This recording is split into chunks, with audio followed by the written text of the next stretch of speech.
Hello and welcome back, girls, to a new semester and a new season of This Week at Endicott. I'm Haya Gerard. And I'm Eddie Fitzgerald. It's great to be back, girls. Let's take a look at what's happening on campus this week. Are you considering spending a semester abroad?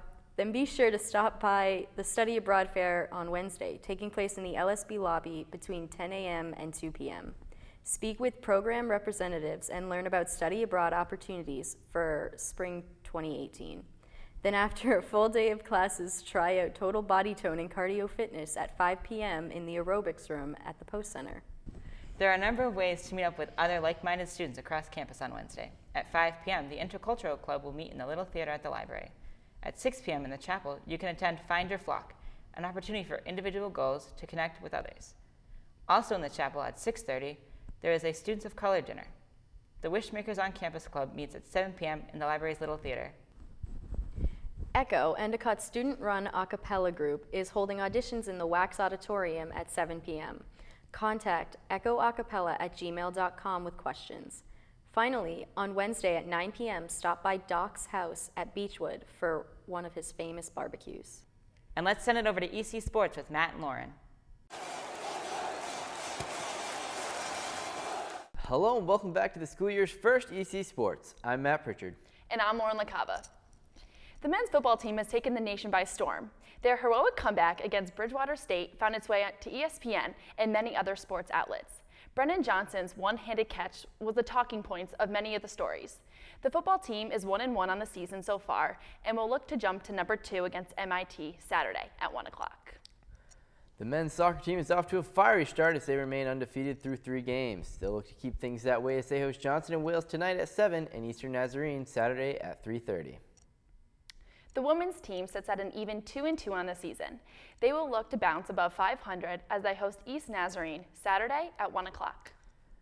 On to the court, the women's volleyball team has had a slow start to the season, starting 2-5. They'll look to get things going versus Johnson and Wales, Colorado on Friday and versus Brooklyn and Dallas on Saturday in the University of Dallas Invitational. Back onto the fields, the field hockey team has had a perfect start to their season, sitting at 3-0. We will see if they can keep it rolling as they travel to Nichols for 11 o'clock game on Saturday. The cross-country teams are off to a pacey start as the women's side finished 4th in the UNE Invitational, with the men's side taking the bronze in 3rd place. And that'll do it for this week in EC Sports. For ECTV, I'm Lauren LaCava. And I'm Matt Pritchard. Get out there and support your goals. On Thursday, check out the Adulting at EC series, featuring cookies and convos in Lower Callahan at 3 p.m. If you missed the Study Abroad Fair on Wednesday, don't worry, there's a Study Abroad info session in the Little Theater at the library at 5 p.m. At 7 p.m., CAB presents a Pinterest party in Lower Callahan. Then at 9 p.m., it's 21 Plus night with Far From the Tree cider tasting and gullies. All day on Friday, Endicott celebrates Constitution Day. Stop by Lower Callahan to learn more about the founding of our country. At noon, the Fridays in the Rose Performance series begins in the Rose Performance Hall in the VPAC. Why are you so good at this? Take advantage of that free time on Fridays to work with others. The Landmark Senior Center's happy hour needs extra hands, as well as the Northeast ARC Friday night happenings. Interested? Contact Drea Rhodes at aarodes@endicott.edu to sign up. Wind down after some worthwhile community service on Friday. Hillel and ECC present a Welcome Back Shabbat dinner and interfaith prayer services at 5:30 p.m. in the chapel. At 8 p.m., Guardians of the Galaxy Volume 2 screens in the Frades Quad. This Saturday, take advantage of the great weather and get out of town with a day trip to Boston. Transportation and meal pass to Faneuil Hall is just $10. The bus will leave from the Post Center at noon and will leave Faneuil Hall at 8 p.m. Purchase your tickets through your Blue Buzz email. Thinking of staying on campus? Still try to get outside with the Outdoor Adventure Club as they present kayak training from 1 p.m. to 4 p.m. at the Boathouse on Endicott Beach. Then put your feet up and relax as Late Night Loca presents a High School Musical marathon in Lower Callahan starting at 8 p.m. Be sure to show your goals pride and attend any of the amazing sporting events that take place throughout the season. For example, on Sunday at noon, the men's rugby team will be playing UMass Dartmouth in Hempstead Stadium. Go Goals! And now we'll go over to Shake My Head News with Riley and Lexi. Hey everybody, and welcome back to Shake My Head News, where we read you ridiculous news stories from around the world. I'm Riley Fitzgibbons. And I'm Lexi Lozano.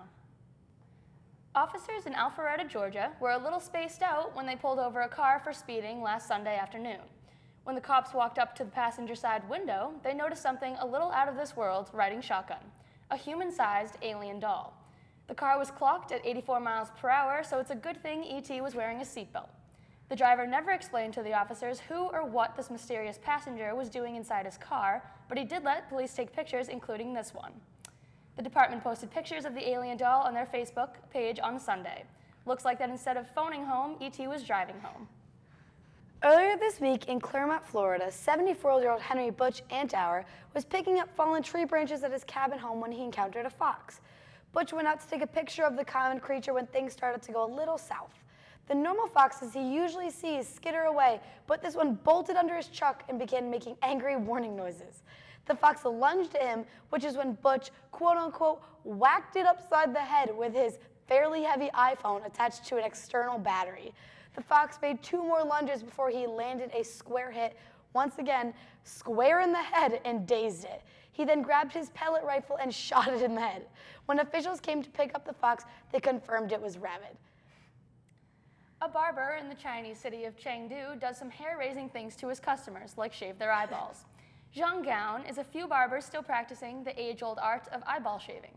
The 62-year-old actually puts a sharp razor right on the eyeballs of his patients and scrapes off any dirt or residue that might be there. As terrifying as it looks, the barber claims that in 40 years of eyeball shaving, he has never injured anybody. Old habits die hard for some customers, such as the man who told the German news agency, roughly, that he sees results from each eyeball shave that he gets. Seems like this barber is doing more hair-raising things to his customers. A completely naked 71-year-old Florida man fired a shot at his neighbor on Thursday morning after she complained that his dog was loose. Michelle Simpson, 38, went to complain to her neighbor Robert that her 12-pound Boston Terrier was running her family's property. She said the puppy was scaring horses and it bit her shoe when she tried shooing it away. At about 1:30 a.m., she went over to Robert's home and started banging on the door and ringing the doorbell. Robert then told deputies he heard the banging, grabbed his gun, and went to the door in the nude. He shot once through the window of his door.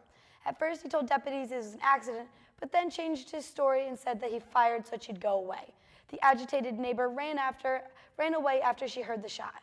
The naked man opened fire again as she ran away and didn't stop until his wife forced him to. Moral of the story, make sure your dog doesn't get out and make sure you throw on clothes before opening fire on your neighbor. That's all we have here for you today. Thanks for tuning in. And thanks for being foolish. Back to the desk. On Monday, the first in a series entitled Dialogue and Debate on Campus will take place and discuss what is the function of free speech in a free society. Join the panel and the conversation at 5 p.m. in the LSB auditorium. Be sure to keep an eye on your Blue Buzz email for info on how to purchase tickets for upcoming events. 2 are taking place soon. The Big E Fair in Springfield on Saturday, September 23rd, and a Red Sox game at Fenway Park on Tuesday, September 26th. And that's all we have for this week, Gulls. Thanks for tuning in. Have a good one, and we'll see you next time.